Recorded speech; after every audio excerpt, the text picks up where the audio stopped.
Atos capítulo 8, nós vamos ler aí do versículo 1 a 8.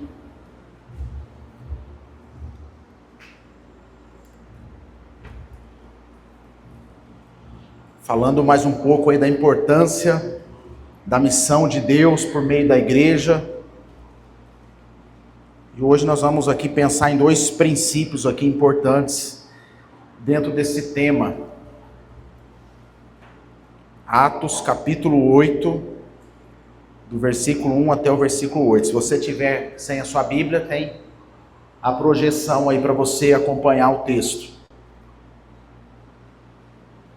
Diz assim o texto bíblico, irmãos: E Saulo consentia na morte de Estevão.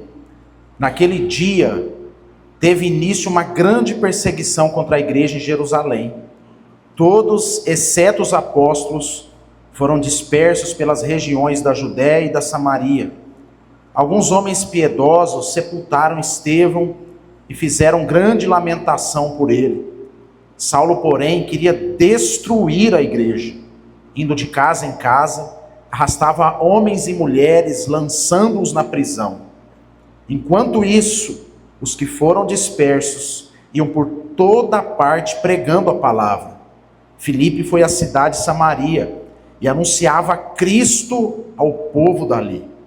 As multidões unânimes davam atenção às coisas que Filipe dizia, ouvindo-as e vendo os sinais que ele fazia, pois os espíritos imundos, gritando em alta voz, saíam de muitos que estavam possuídos por eles, e muitos paralíticos e coxos foram curados, e houve grande alegria naquela cidade. Vamos orar, irmãos, mais uma vez essa noite. Senhor, em nome de Jesus, que haja nesse momento autoridade do Espírito, na ministração da Tua palavra, para que somente a voz do Senhor seja ouvida, e que o Senhor, ó Deus, por graça e misericórdia, possa usar a minha vida para transmitir a verdade do Senhor, para falar das verdades bíblicas, e que o Senhor use, ó Deus, a minha vida nessa noite como um instrumento, apenas como um megafone, como uma caixa de som do Senhor, um instrumento que produz a voz do Senhor, e que a Tua palavra, ó Deus, ela venha encontrar em nossos corações, ó Pai, uma terra boa, um coração aberto, quebrantado, sedento pela palavra. Não deixa, Deus, que o meu jeito, a minha personalidade, o meu vocabulário possa atrapalhar a palavra do Senhor e se tornar obstáculo e pedra de tropeço no coração dos irmãos. Que o Senhor tenha misericórdia até nisso, para que juntos aqui a gente escuta somente a voz do Senhor, a despeito de quem prega, Senhor. Que a Tua palavra ela não venha voltar vazia nessa noite. Em nome de Jesus, amém. Irmãos, eu li uma frase aqui do pregador presbiteriano Hernandes Dias Lopes, quando ele vai pensar e falar sobre a missão. Ele diz assim: a igreja que não evangeliza precisa ser evangelizada. A igreja que não evangeliza, ela precisa ser evangelizada. Então, uma igreja que está estagnada no que diz respeito à evangelização, segundo as palavras e o pensamento de Hernandes Dias Lopes, ela é o objeto da missão. Então, os crentes, em algum momento, eles precisam ser reativados, evangelizados novamente, ter os seus corações queimados pelo Evangelho. E assim a igreja, irmãos, eu acredito muito nesse pensamento do Hernandes, porque eu acho que a gente é como se fosse, André, aquele carrinho de flexão. Não sei se você lembra, você tinha esse carrinho, eu gostava muito, lembra dos carrinhos de flexão? Os meninos das antigas aí, lembra, João Batista? Que para ele ir para frente, como é que tinha que fazer? Puxar ele para trás. E quanto mais para trás ele fosse, mais velocidade, mais longe ele iria. Então era assim o carrinho de flexão, e às vezes a igreja precisa dar uma puxada, como diz meu pastor lá em Limeira, dar uma jambrada para impulsionar, para ir para frente. Por isso que a igreja vira e mexe, precisa ser despertada para a evangelização, para o seu propósito, para a sua missão. Então a igreja, queridos, de forma figurada, é como se fosse esse carrinho de flexão, que às vezes, se não puxar de novo, ele perde a força, ele vai indo devagarzinho, devagarzinho, devagarzinho, até parar. E muitos crentes perde o gás, param, desanimam, não evangeliza mais, não tem mais essa pulsão evangelística, não tem mais esse pensamento evangelístico, essa intencionalidade na missão de Deus, apenas está preocupado, com uma preocupação válida, por sinal, em resolver os seus dilemas, os seus problemas. Então, Deus e o Deus da igreja, a igreja, ela cumpre o papel apenas de sanar as minhas dores, apenas o papel hospitalar, que eu vou para lá para me curar. Ela perdeu o propósito de avanço e de missão. E quando os crentes perdem a força, a igreja perde a força. Então a gente nunca, irmãos, pode perder de vista o porquê estamos aqui, o porquê somos igreja, o porquê, eu estou vendo os irmãos ali, os diáconos, o ministério da recepção, o porquê é importante vocês estarem na porta, o porquê é importante, Fábio, a gente tem uma estrutura de som, de louvor, de aparelhagem tecnológica, o porquê de tudo isso, qual é a finalidade de eu abrir a Bíblia aqui e pregar, para que outras pessoas, por meio da igreja, conheçam o Cristo de Deus, o Evangelho de Deus, e nós como um corpo, nós precisamos ter esse princípio no nosso coração como prioridade. Então, se eu e você não estamos evangelizando, nós precisamos ser evangelizados. Se eu e você, em algum momento, a gente perdeu o gás, o lugar certo para a gente estar é na igreja, para que a mão de Deus possa puxar esse carrinho de flexão para trás e ir para trás, retroceder em alguns momentos da nossa vida não é bom, dói, machuca, recalcular a rota, mas o avanço é certo. Então a gente precisa passar por esse processo. E a igreja aqui, nesse capítulo 8, antes do capítulo 8, estava vivendo um momento de avanço. A igreja, em Atos 2, o Espírito Santo desce sobre a igreja, dá autoridade na pregação da palavra, há sinais e prodígios por meio dos apóstolos, há conversões em massa, há um avivamento espetacular em Jerusalém, pregação de Pedro, 3.000 almas, sem contar mulheres e crianças. Vai entrando em Atos 4, mais gente sendo evangelizada, os irmãos participando da vida um do outro, ajudando um outro mutuamente, contando com a simpatia do povo da cidade. Um grande avivamento, os apóstolos sendo presos, saindo alegre da prisão, glorificando a Deus, posicionado no Senhor, até que começam a surgir os problemas.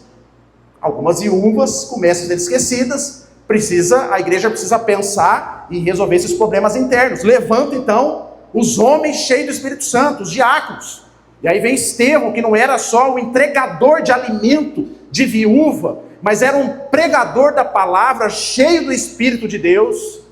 Esse homem se levanta, começa a pregar a palavra, com ousadia, com intrepidez, e ali ele é perseguido, ele é apedrejado e morto, diante de Paulo, com o consentimento de Paulo, que até o momento era chamado de Saulo, porque é a versão na língua hebraica, né? Então ali Saulo está consentindo na morte. E aí o livro de Atos, no capítulo 8, começa a introduzir então a igreja a partir dessa perseguição introduzida por Paulo, quando as vestes de Estevão é lançada sobre os seus pés. Ou seja, a igreja agora, aos olhos humanos, está vivendo um período difícil, talvez de retrocesso. O caos está estabelecido em Jerusalém.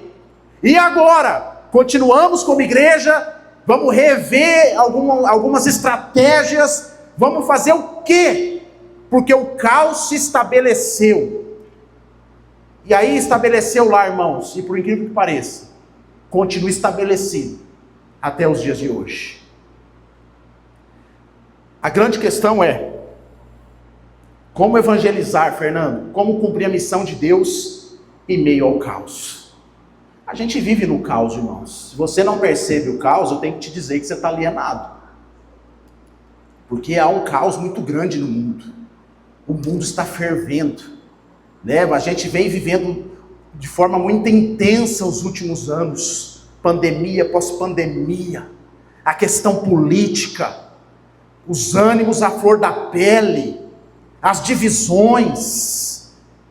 Muitas pessoas enfrentando ali a extrema pobreza. Muitas famílias desestruturadas. Muitos homicídios, assassinatos, não porque está tendo agora, mas sempre teve. Mas eu estou querendo trazer à tona para você perceber o mundo que a gente vive. Um mundo de dor, um mundo de diagnósticos terríveis. E aí a igreja está inserida nesse contexto. E muitas vezes, ao olhar para esse contexto, alguns irmãos, como aquele carrinho de flexão, que perdeu o gás, ele não sabe mais como se movimentar no mundo caótico. E alguns deles é influenciado naquilo que Paulo escreveu em Romanos capítulo 12, que se conformou com este século, se amoldou ao pensamento desse século, já não é mais alguém ilustre, não é alguém posicionado, não é alguém que leva a luz de Cristo, porque ele entrou no meio da muvuca, ele se misturou no meio da massa, mas não no sentido de evangelista, no sentido evangelístico, mas no sentido de se contaminar, no sentido de se conformar e de aceitar e viver o sistema desse mundo, a banalização da vida. E com isso, irmãos, a gente vai experimentando dentro da igreja a banalização da palavra de Deus, do culto público, dos meios de graça. As pessoas hoje em dia, de forma geral, tomam a ceia como se fosse nada. Não há uma reflexão, não há um momento de devoção. As pessoas trocam uma vida devocional assim, de forma tão banal e barata, porque não há mais uma reverência, não mais há um temor. E eu sou ainda da linha antiga, que lê o salmo ainda de pé na igreja, porque isso traz essa ideia de prestar reverência a Deus. Eu sou da linha antiga, que culto de domingo, a gente põe uma roupa para prestar um culto de domingo, que tem roupa de domingo, que a gente oferece o melhor que a gente pode, e que o domingo ele não é o dia de folga, o domingo é o dia do Senhor. Você acredita que eu sou desses antigos ainda que acredita fielmente nisso? Que o domingo é o dia que eu ofereço a minha vida a Deus, como louvor.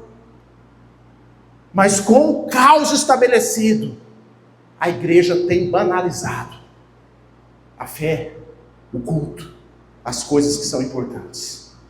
E diante da perseguição, então, diante do contraditório, diante do crente que não é mais bem visto nos ambientes sociais, o que eu faço?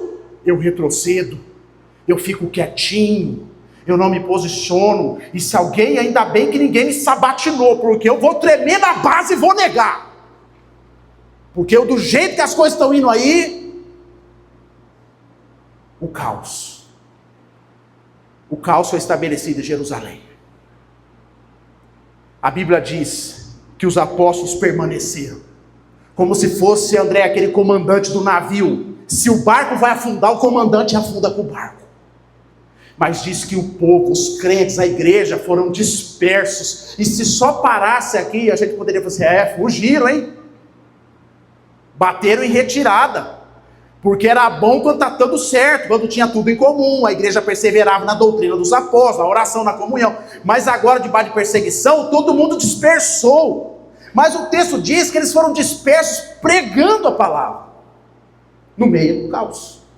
Então, em primeiro lugar, irmãos, que a gente pode destacar para pensar sobre missão nesse texto, é que o caos, querido, é um ambiente favorável para testemunhar. Só que a gente precisa abrir o coração para isso. O caos, ele não é a mordaça do crente. O caos não é aquilo que vem para calar o crente, pelo contrário, é o momento oportuno para a manifestação dos filhos de Deus. Olha comigo a partir do versículo 1. Começa falando sobre Saulo, que ele consentia na morte de Estevão. Está falando de morte já no versículo 1. E diz assim que naquele dia, a partir do sepultamento da morte de Estevão, teve início. Não foi uma perseguição qualquer, mas uma grande perseguição contra a igreja em Jerusalém. Todos, exceto os apóstolos, foram dispersos. Você sabe o que é uma igreja? Vamos pensar aqui. Se a gente lá em Atos 2, 3.000, sem contar mulheres e crianças. Se a gente ir para Atos 4, 5, você vai ver que aumentou o número de igrejas, dos membros. Vamos pensar numa conta aí, André, você pode depois me corrigir aí, mas só para uma porcentagem. Uns 7.000 crentes, mais ou menos aí. A Bíblia diz que todos foram dispersos, segundo o texto de Atos, exceto os apóstolos. Pensa numa mega igreja em Jerusalém que fez assim, desapareceu. Num dia era uma congregação forte, com um diácono, um líder, um apóstolo. De repente, só tem os 12 capitães lá. Dispersou a igreja.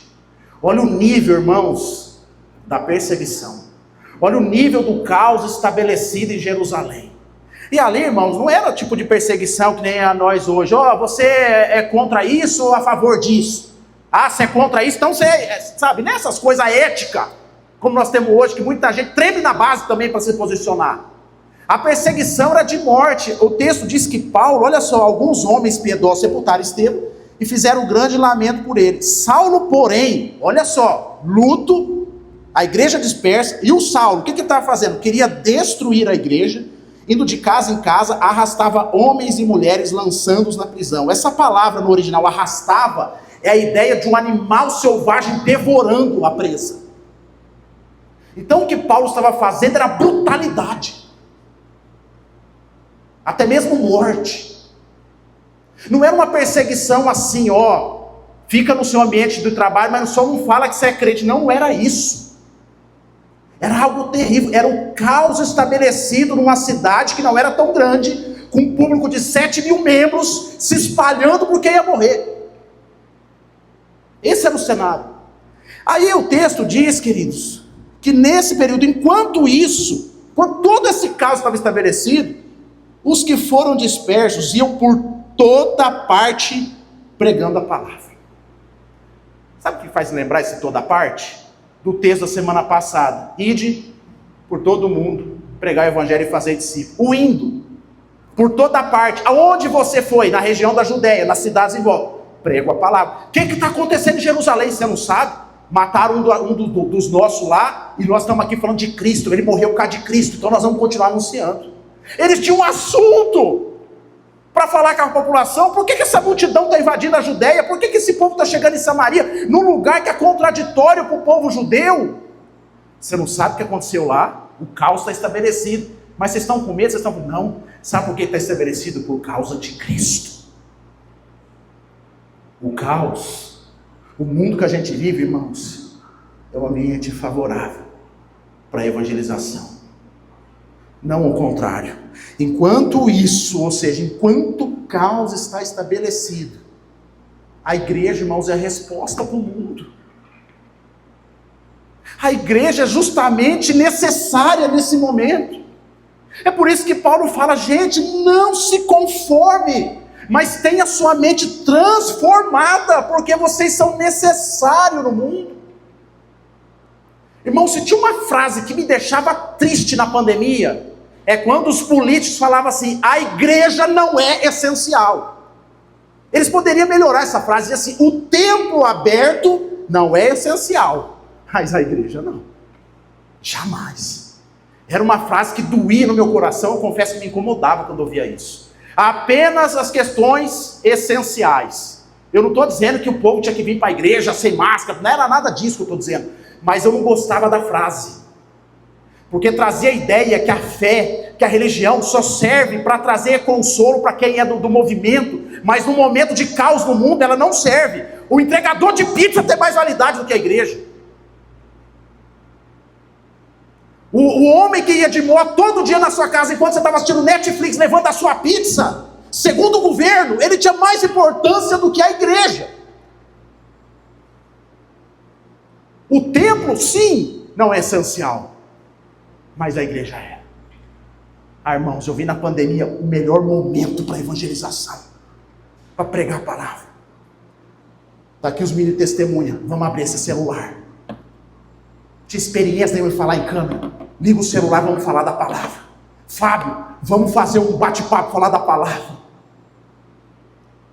Irmão, vamos abrir o templo aqui, vamos pregar a palavra. Fora as visitas, irmãos, para aqueles que necessitavam de uma oração. O pastor tinha obrigação de estar na linha de frente. De onde você tirou isso, pastor? Da Bíblia e da Reforma Protestante. Lutero, quando ele enfrenta uma das piores epidemias da época, ele diz para a população ir para casa, mas o sacerdote põe o equipamento e vai para a rua abençoar o povo. Mas a gente, irmãos, perde de vista a necessidade da igreja. Quando há um caos estabelecido, a gente foge. Quando há um problema que se levanta, a gente foge. A gente vai se amoldando. Sabe o que a gente fez na política? a gente se separou, a gente se divorciou, sendo que um filho de Deus, a igreja de Deus é justamente para ser a dobradiça entre esquerda e direita. Mas sabe o que a gente fez? Daqui para cá é meu amigo, daqui para lá é Satanás, e vice-versa. O papel da igreja era para estar aqui, vem para cá, irmão, vem para cá. Mas sabe o que a igreja muitas vezes fez? Endossou a separação. Caos, irmãos, é um ambiente favorável para a manifestação dos filhos de Deus. O caos estabelecido, irmãos, não é para a gente entrar nele e ser um soldado do caos, mas é para a gente ser um instrumento missionário de Deus no mundo. Quando o caos está estabelecido, quando a situação é difícil, irmão, é aí que a gente se manifesta. Um dos pastores lá de Limeira, já falecido, pastor Jonas, ele tinha um ministério específico, o ministério do velório. Ele pregava em velório. Por que ele botava o terno todo dia e saía por velório? Não conhecia ninguém, ele oferecia um serviço dele: eu posso fazer uma oração, pregar uma palavra? Porque ele sabia que aquele ambiente era ambiente de caos, de tristeza, e ali precisava de uma palavra. No relatório do presbitério de visita, aquele homem, no ano, tinha quase 2.000 visitas, porque ele não saía de dentro do hospital, sem conhecer ninguém, ele entrando lá, que é oração, que é palavra, porque o caos é o lugar que precisa da manifestação dos filhos de Deus. Enquanto isso, enquanto Saulo estava raivoso, perseguindo a igreja, enquanto há um cheiro de morte no ar, enquanto há uma crise econômica, porque muitas famílias deixando o seu lar, enquanto isso, os que foram dispersos iam pregando a palavra. E aqui, irmãos, pregar a palavra não é retoricamente apenas, como eu tenho falado esses domingos. Não é só o falar, mas é como você vive no meio do caos. Como você vive no meio do caos. Que tipo de crente é você no caos? Você é o que vai para embaixo da coberta e vai morrer de pijama? Você é aquele que toma um lado e vira inimigo? Ou você é um agente de Deus para reconciliação? Você é um instrumento da paz do Senhor. Você é um instrumento necessário no mundo. Você que é aquele, em vez de jogar lenha na fogueira, você é aquele que apaga. E o outro joga lenha e você apaga. O outro joga lenha e você apaga. Esse é alguém missionário no mundo. Mas a gente se conformou, queridos, com este século e se perdeu na nossa humanidade. Por isso que Hernandes Dias Lopes diz: a igreja que não evangeliza, ela precisa ser evangelizada. Ela precisa ser puxada para trás como um carrinho. E às vezes puxar para trás dói um pouco, para que ela avance. Pastor, mas e minhas dores? A sua dor, irmão, é remédio para esse mundo. As suas lágrimas, a sua tristeza é remédio para esse mundo. Os salmos que a gente lê, os 150 salmos, André, é só vitória? Existe uma temática, salmo de lamento. Salmos de lamento, não é de murmuração, é de lamento. E por que o salmo de lamento está aqui, irmãos? Para consolar o doente, para trazer alívio para a alma daquele que sofre. Até a dor e o lamento é utilizado para a glória de Deus. Tem uma música do Rodolfo Abrantes que diz assim: que as minhas feridas, que elas possam ter poder para curar. Ou seja, já que estou dolorido, já que estou ferido, que a minha ferida então sirva para um propósito, sirva para abençoar vidas, nesse mundo caótico, nesse mundo terrível. Esse é o nosso papel, irmãos. Esse é um instrumento de Deus, no meio do caos. É você aquele funcionário no meio da empresa, onde está todo mundo traindo esposa, está todo mundo com piada suja, está todo mundo lá passando a perna no outro, e você se levanta como um arauto de Deus em santidade, não com um sermão chato, mas com a vida diante do Senhor, uma vida honesta, íntegra, fazendo o que é certo, não se permitindo contaminar. Você é necessário nessa empresa. para que você manifeste a glória de Deus através de você, para que você mostre para as pessoas, não somente com palavras, mas com atitudes, como é que vive no meio do caos. É possível viver diante de Deus de forma honesta, íntegra, tendo uma mente santa no meio do mundo caído.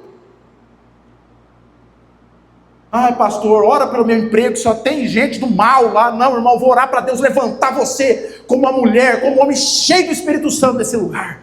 Porque se você está lá e na sua opinião tem gente do mal, é que é para você estar lá mesmo, porque você é o crente lá. É perigoso trabalhar só com crente, irmão, porque eles viram um negócio numa panelinha de bênção, assim, de fofocaiada, depois que dá problema. Dá problema. Agora, quando é só ímpio, você vigia. Você fala assim, eu não posso falar nada, porque senão já vai falar, já me julgar. E você vigia.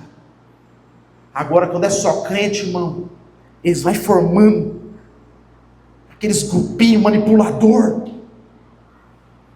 que vão determinando o que é bom, o que é mal, que vão criando a sua cartilha de julgamento, que tem uma lista, que sabe quem vai para o inferno e quem vai para o céu.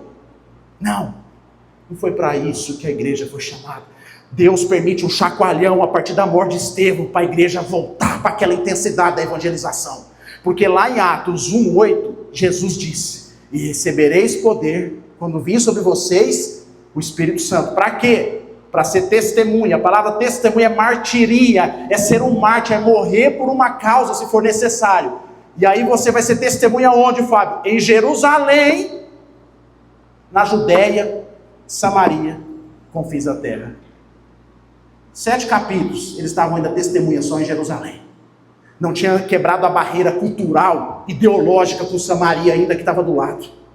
Se não dá esse puxão para trás, não desperta, não chega nos confins do mundo. E às vezes, irmãos, Deus permite algumas dores na nossa vida, para nos acordar, para nos despertar, para a gente entender o nosso propósito aqui nesse mundo, para a gente entender qual a nossa finalidade. Quem recorda aqui, quando o pastor Marcos contava aqui, que quando ele ia fazer hemodiálise, ele pregava para todo mundo que estava lá sem esperança. Lembra disso? Ele usava da sua dor. Eu imagino como deve ser terrível vivendo os seus dias com hemodiálise, tendo 3 vezes na semana debaixo de uma máquina. Mas ele dizia que lá foi um dos lugares que ele mais pregou o evangelho, com um monte de coisa enfiado nele, com a máquina mexendo no sangue dele. Mas a gente olha às vezes para a dor e vê isso como um obstáculo.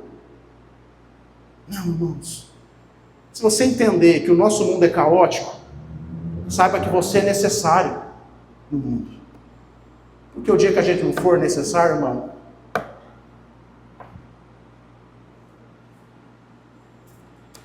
então, irmãos, que a gente entenda a nossa missão. Enquanto isso, eles iam pregando a palavra. Mas não é pregar de forma chata, de forma moralista, discurso desassociado de uma vida, e aí não funciona. Aí você queima o fio. Aí é melhor... Não. Mas é uma vida que você testemunha aquilo que você crê, que você paga preço por aquilo, que você renuncia coisas por aquilo, que você é alguém que pode deitar a cabeça no travesseiro, que nem Deus nem Satanás vai apontar o dedo para você. Consciência limpa. É esse crente que o mundo necessita. É esse crente que a natureza aguarda a manifestação dos filhos de Deus. É esse crente que Ribeirão Preto precisa. É esse crente que a empresa que você trabalha precisa. Não acha que você orou e Deus abriu uma porta de emprego apenas para você ter a sua provisão, o seu salário. Deus está em missão no mundo. E se um dia a mensagem do Evangelho chegou até você, é porque você tem um papel missionário aonde você está. Aonde você está. Você é alguém pontual no mundo. Pense nisso, querido. Eles não foram para embaixo da coberta. Eles foram pregar a palavra. Segundo lugar, irmãos, e último, hoje é só 2 pontinhos. A missão em meio ao caos, né? O caos é um ambiente favorável para testemunhar, mas Cristo, queridos, é a única mensagem eficaz nesse mundo caído. O texto continua a partir do 4, 5, diz assim, que enquanto isso, os que foram dispersos iam por toda parte pregando a palavra. Aí o versículo 5 fala assim, Filipe foi a cidade de Samaria. Aqui só um parênteses, aqui o escritor, Lucas, ele está mostrando de forma geral o que estava acontecendo. Aí, no geral, ele dá um enfoque. Ele pega umas coisas que estão acontecendo no geral e foca agora em Filipe, para mostrar de forma mais didática o que estava acontecendo nas outras cidades. Aí ele diz assim, Filipe foi a cidade de Samaria. E por que Samaria? Porque havia uma rivalidade, havia uma inimizade antiga entre samaritano e judeu. Ele foi a Samaria e fazia o quê? Ele anunciava o quê? Cristo ao povo dali. Olha só, irmãos, que maravilha esse versículo 6. As multidões, multidão e dões. Multidões é muita gente, não é multidão, é multidões, muito. Unânimes, o que é unânime, Fernando? Todo mundo.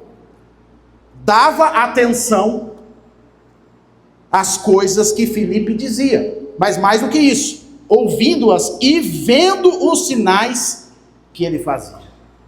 E aí o texto continua dizendo que um dos sinais é os espíritos imundos, gritando em alta voz, saíam de muitos que estavam possuídos por eles. E muitos paralíticos e coxos foram curados. E olha o final do texto, e houve grande alegria naquela cidade. Sabe por que a evangelização foi eficaz ali, irmãos?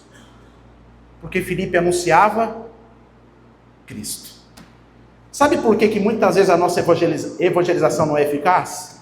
Porque nós anunciamos nós mesmos. A gente vai viver a vida, muitas vezes, querido, com arrogância, com prepotência, com exclusivismo, com competição. A vida inteira competindo. Pensa comigo. Que valor essa pregação tem no mundo? Por isso que muitas vezes a nossa evangelização não é eficaz. Esses dias eu fiquei abismado com um negócio que eu ouvi, irmão, na internet. É só crente para fazer uns negócios desses. O povinho que nós somos, hein, irmão? O Oscar Gospel. Era um negócio assim, de prêmio do melhor pregador. O prêmio de melhor cantor. E aí o povo, André, com aquele externo brilhante, igual lá na calçada da fama, lá em Los Angeles, lá quando tem o evento, lá que o povo, os paparazzo ficam lá tirando a foto dos artistas, assim, descendo do carro, aí mostra a gravatinha borboleta, a turma, os crentes, irmão, com essa papagaiada. Eu falei, meu Deus do céu, o que está acontecendo com o evangelho? As bandas, os grupos, os troféus para o melhor pregador.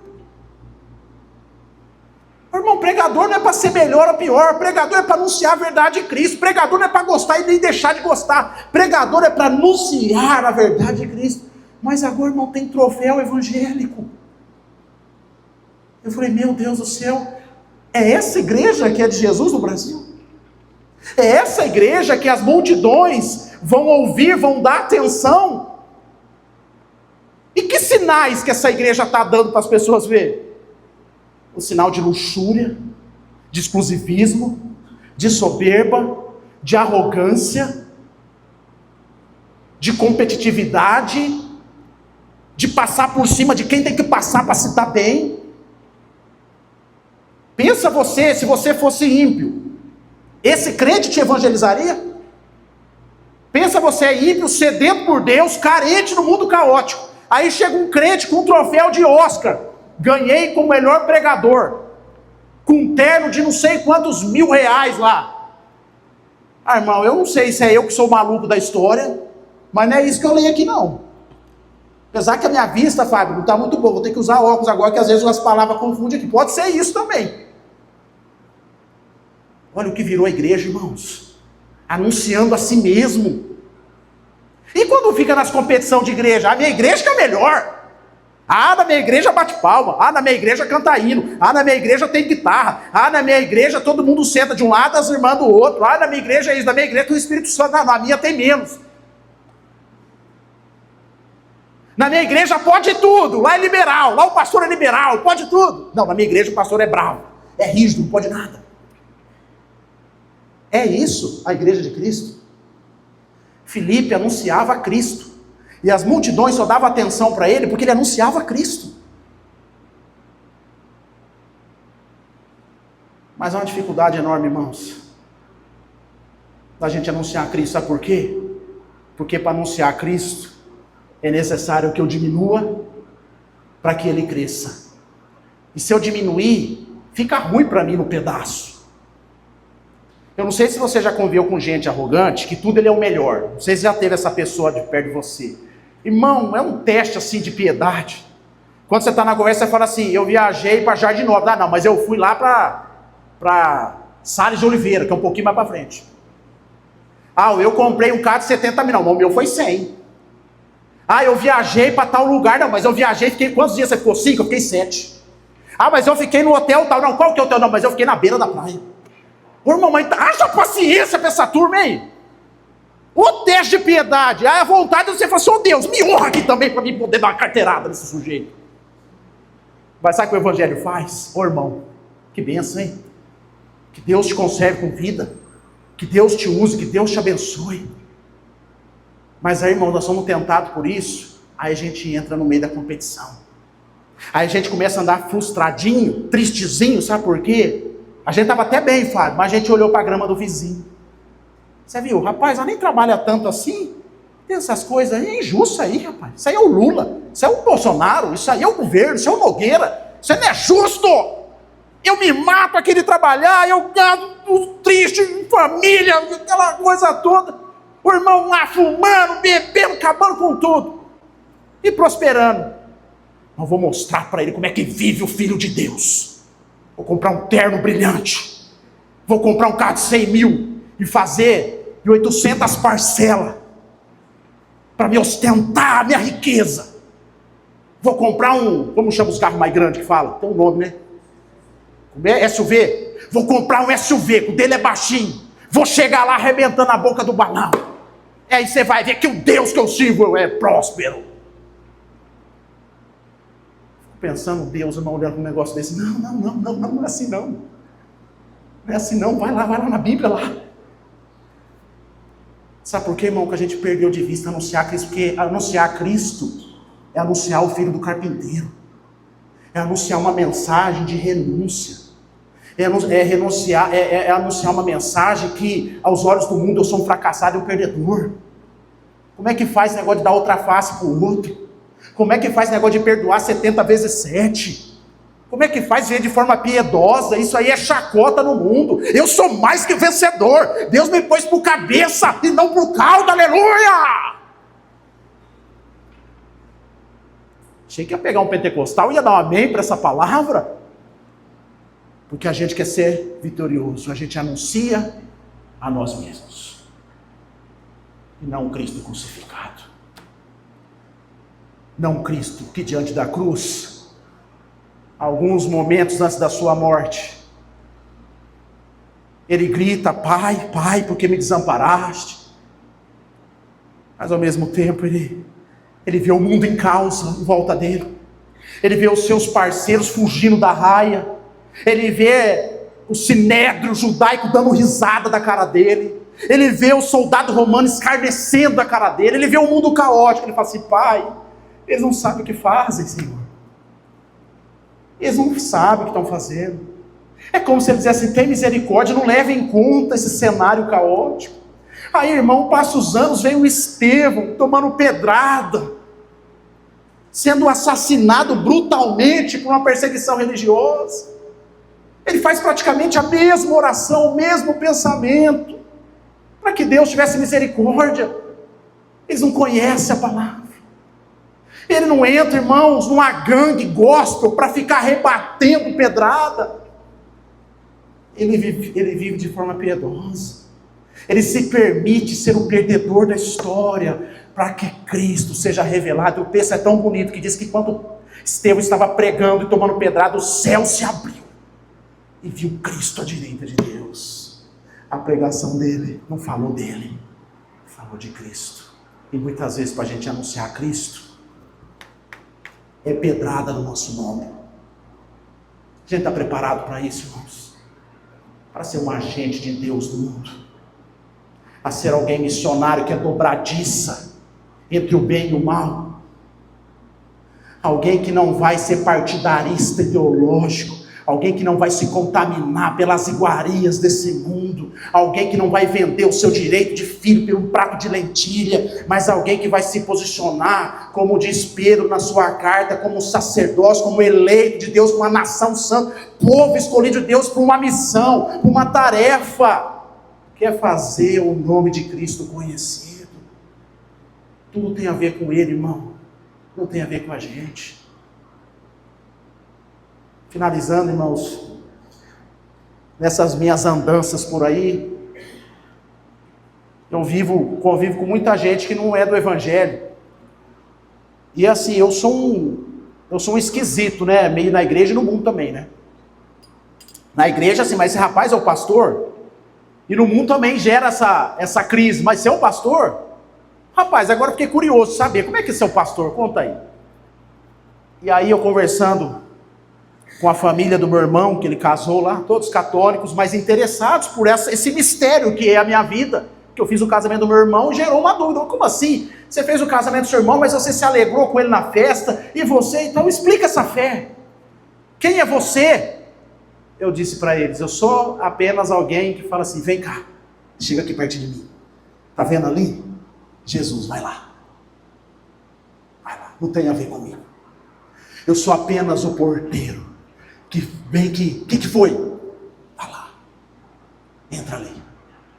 Eu sou apenas aquele que é um instrumento de Deus para mostrar Jesus para as pessoas. Vai lá. Não tem a ver comigo, eu não tenho oração forte, eu não sou blindado, eu não sou mais santo que os crentes da igreja, eu não sou mais especial, não. Eu sou escolhido por Deus para trabalhar em tempo integral, para dizer assim, vai ali, que ali é o lugar de Jesus. Irmão, não é simples a missão? É só a gente falar assim, é ali, ó. Qual que é a dificuldade da gente se esconder para que ele apareça? João Batista aprendeu isso. Estava lá evangelizando, batizando, pregando. Opa, eis o Cordeiro de Deus que tira o pecado do mundo. Vão lá, sigam. Vai com ele. Que é necessário que eu diminua e que ele cresça. A mensagem, irmãos, é o Evangelho de Cristo. E aí a gente fala da nossa fé. Mas eu vou dar a dica, fala quando você for perguntado. Ô pastor, se ninguém perguntar, aí você tem que rever sua vida. Porque se você for um crente genuíno, cheio do Espírito Santo, você vai gerar dúvida. Você vai gerar crise e as pessoas vão perguntar o porquê que você vive assim. Aí você fala, porque um dia, Jesus Cristo morreu por mim na cruz. E ele me amou tanto, que ele me viu pecador. E mesmo assim ele disse, está consumado. Está consumado. E como isso se aplica a mim? Que eu quero conhecer Jesus. Basta você se arrepender dos seus pecados, você se entender pecador no mundo, e você confiar que essa história é verdade, que Jesus Cristo te ama, e que a morte não parou, e Ele está vivo, e um dia Ele vai voltar para buscar a igreja. Se você se arrepender e crer nessa mensagem, você será salvo, é o que diz as Escrituras. Simples, mano, não precisa de Oscar Gospel. Simples, apenas prepare o caminho. Esse é o papel da igreja. Eu encerro, irmãos, lendo para os irmãos uma oração antiga de um frade do século XII, XIII, Francisco de Assis, pai da ordem franciscana. Eu gosto muito dessa oração, eu quero orar ela nessa noite para finalizar, para que o Senhor faça de nós esse tipo de gente, esse tipo de missionário que diz assim: Senhor, fazei-me instrumento da vossa paz. Onde houver ódio, que eu leve o amor. Onde houver ofensa, que eu leve o perdão. Onde houver discórdia, que eu leve a união. Onde houver dúvida, que eu leve a fé. Onde houver o erro, que eu leve a verdade. Onde houver o desespero, que eu leve a esperança. Onde houver a tristeza, que eu leve a alegria. Onde houver trevas, que eu leve a luz. Ó Mestre, fazei que eu procure mais consolar que ser consolado, compreender que ser compreendido, amar que ser amado, pois é dando que se recebe, e é perdoando que se é perdoado, e é morrendo que se vive para a vida eterna. Amém. Vamos orar. Agora oração de um pecador miserável dentes. Nós oramos de Francisco de Assis. Agora nós vamos orar a minha, junto comigo, a sua. Senhor, em nome de Jesus, não deixa o caos nos levar e nos contaminar, Senhor. Não deixa o sistema desse mundo corromper o nosso coração. Não deixa a gente acreditar que a gente é legal demais, que a gente é o cara, que a gente vai receber só bênçãos. Não deixa a gente cair nessa história, Senhor. Mas que a gente faça essa oração, como nós fizemos agora, lemos aqui a oração de Francisco de Assis. Que eu possa mais me preocupar em consolar o outro do que ser consolado. Que eu possa me preocupar mais em amar o outro do que ser amado, que ser missionário. Que onde houver, ó Pai, a divisão política, ideológica, que eu seja a dobradiça, que eu seja o instrumento da paz, aonde tiver o rancor, que eu seja o instrumento do perdão. No meio das crises, da vida, das dúvidas, que eu leve a fé, a esperança. Que eu seja esse instrumento poderoso nas suas mãos, ainda que sou falho, ainda que sou pequeno, limitado e pecador. Mas que eu seja um sinal da tua graça, um sinal da esperança. Que eu seja, ó Deus, um instrumento da tua paz. Que seja alguém, ó Deus, necessário nesse mundo, não pela minha importância, mas pela importância da mensagem que carregamos, que é Cristo crucificado e ressurreto. Que a gente, ó Deus, se deixe permitir, que a gente se permita viver essa vida com Cristo. A vida nossa aqui, Senhor, é tão curta, e a gente está perdendo tanto tempo, diante da eternidade que nos espera. Nos ajuda, Senhor, a viver uma vida com significado, uma vida com propósito. Que o caos, ó Deus, não venha nos amedrontar. Que a gente não fique apenas na crítica, mas que a gente saia como aquela população de Jerusalém, aquela população cristã, que saiu, enquanto havia perseguição, enquanto havia o caos, eles saíram pregando o Evangelho. Que a gente seja como Filipe, Senhor, que não apenas falou sobre Jesus, e as pessoas ouviram, mas teve sinais na sua vida. E às vezes nós somos o agente do milagre, às vezes o nosso abraço é um milagre, às vezes a nossa oferta é um milagre na vida do outro, às vezes a nossa mão na cabeça de alguém orando é um milagre.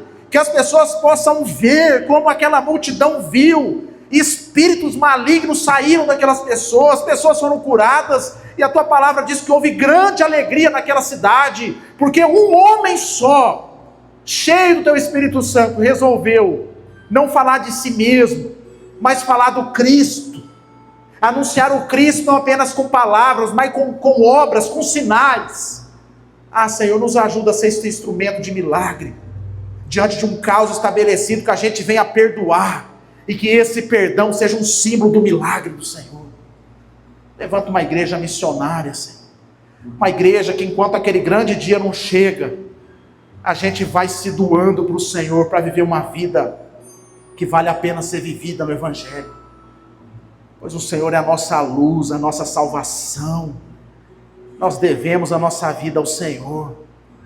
O Senhor morreu por nós, para que a gente pudesse viver para o Senhor. Nos ajuda, Deus, ainda com as nossas limitações, a viver por Ti. Nos ajuda, Deus, a não ser alguém que diz uma coisa e vive outra. Pelo contrário, que a gente seja coerente, Senhor. E que se a gente não está conseguindo ainda acertar, que a gente fique quieto, então. Para que a nossa prática venha a ser maior do que a nossa voz. Faz uma obra linda em nossos corações, Senhor, em nome de Jesus. Que a gente não seja a igreja, Pai, que precisa ser evangelizado, mas que a gente seja a igreja que evangeliza. Em nome de Jesus. Fique de pé, irmãos, nós vamos cantar esse louvor.